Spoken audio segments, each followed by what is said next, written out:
Hello, Life Point Church. Welcome back for day 2 in our lesson, What Does God Require? We left off yesterday introducing the scripture that we're going to be studying throughout this lesson, and that's Micah 6:8, and we'll read that again today as a refresher. And it says, He hath showed you, O man, what is good. And what does the Lord require of you? But to do justly, and to love mercy, and to walk humbly with your God. This is what God requires of us. This is what He's looking for in us. So one of the things that God requires in this is, as disciples, we must be obedient to God's requirements. That which is required has no second option. It would be foolish for us to presume that our own ideas about how to make God happy would have more value than what He has clearly expressed makes Him happy.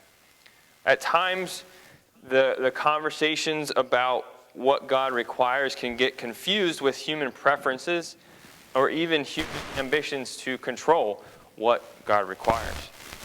If an employer requires certain things of their employee, would it be possible to make that boss, their supervisor happy if they ignore those requirements? No, probably not. Being at work on time, fulfilling the job description, accomplishing specified tasks, all those things are a part of, pretty much every job. So having a clear picture of what God requires is obviously more important than just, doing what your job requires here on this earth. Although I think it's important, and God makes it clear that it's important for us to do what's required of us even here on this earth. But we cannot please God if we do not do what He desires. Not doing what is required by an employer or by Jesus means that we are being disobedient. Samuel spoke to King Saul during and concerning his disobedience in 1 Samuel 15:22. And it says, And Samuel said, Has the Lord a great delight in burnt offerings and sacrifices, as in obeying the voice of the Lord? Behold, it is better to obey is better than to sacrifice, and to hearken or to listen is better than the fat of rams. Saul's response to God's specific instructions is a perfect example of man presuming that a certain behavior was optional. The Amalekites were a nation to the south of Israel, and they had been a constant adversary to God's people. When Israel exited Egypt, the Amalekites laid in wait to do battle. After Saul became king, the prophet Samuel gave him clear and simple instructions. Saul lead the Israelites of the Amalekites. Any of the livestock of these people was to remain alive. And Saul did well in preparing to carry out Samuel's instructions. He brought together 210,000 warriors. Not only did he have a significant army, but his strategy was obviously well conceived. The Israelite army approached the key city of the Amalekites and waited in a valley. At the strategic moment, Saul's warriors attacked and overwhelmed the opposition. And with that battle, Saul and his army defeated the Amalekites throughout the territory under their control. As often can be the case, Saul started out so well in carrying out the instructions that he had been given, only to fade away into disobedience. We may have started out well with something for God, but then found ourselves distracted by some other interest or other priorities or values that came into play. Distraction, loss of focus, and changed priorities can all be seen in Saul's actions. See, Saul had been instructed to do two things: destroy all the Amalekites and kill all the livestock owned by the Amalekites. Instead, Saul spared Agag, who was the king of these people, and Saul saved the best of the livestock. That's obviously not in keeping what God had instructed him to do. Saul had been selectively obedient. The possessions of the Amalekites that had little value were demolished.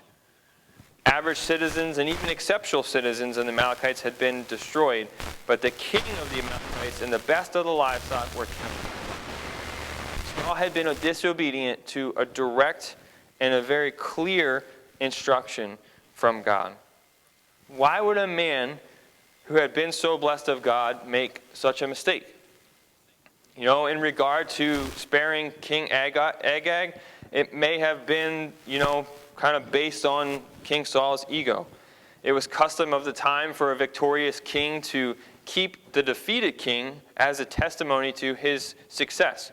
Success is short-lived. If Saul had just, killed that king as he was instructed to do, people probably would have forgotten about it. But hey, when that king is now staying around as a servant or staying around and everyone can see, wow, he captured this king and overcame this enemy, it's a reminder of King Saul's success.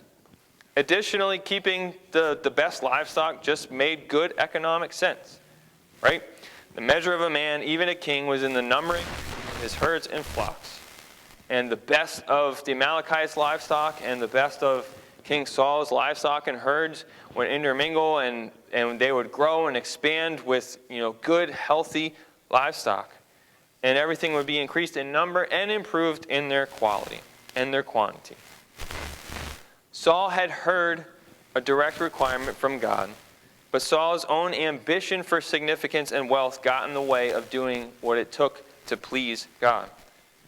Could there be any way after that, or in that Saul's behavior would please God? Certainly not. God had been very specific in his instructions. It's important to remember as we go through our daily life and trying to do our best to please God that we can't be selectively obedient. We can't say, okay, God, this is what you've instructed, I'm going to do this part, but that part, I think it's better to do it this way. If we start to do that, if we end up in that place, it's going to cause a division in us, and it's not going to be pleasing to God. How is God going to be pleased with the good things that we're doing if we're still just shrugging off and ignoring the full command that He has given us? So I hope that as you go through your day today, maybe this sticks in your mind a little bit and causes you to reassess some of your priorities, to say, okay, are there things that are distracting me from what God has asked of me, what is pleasing to God? I hope that this lesson has inspired you today and that you will join us again for day 3 tomorrow. Take care.